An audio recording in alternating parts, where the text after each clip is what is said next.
జగములన్నీయు తన శక్తి పాలించు జగదేక సుందరి సంతతి మేము అనే మాట ముద్ద చెంగయ్య అనే భక్తుడు బసవపురాణంలో అంటూ ఉంటాడు. మనందరము కూడా ఎవరి బిడ్డలము? పరమాత్మ యొక్క బిడ్డలము. అమ్మ జగములకు ఇల్లాలు. ఈ సృష్టి అంతటికీ కూడా అమ్మ.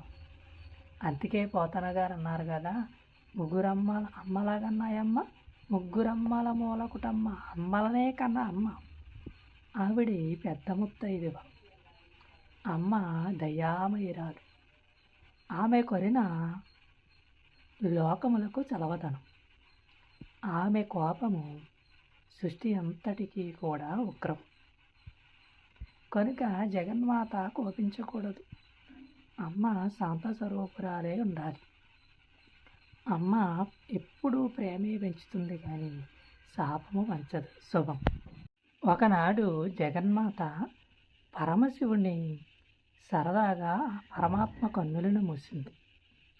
అప్పుడు లోకమంతయు కూడా అంధకారంలో మునిగిపోయిందంట.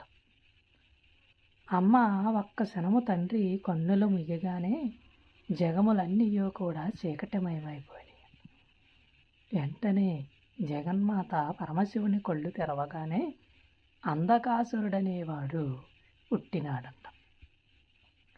ఓ నాదా, ఈ చిన్న బాలుడు ఎవరు అని అమ్మ అడిగినప్పుడు పరమాత్మ, ఓ పార్వతి, ఈ బాలుడు నీ కుమారుడు. నువ్వు నా కన్నులు మూసావే చూడు. అప్పుడు జగములన్నీ కూడా చీకటి పడింది.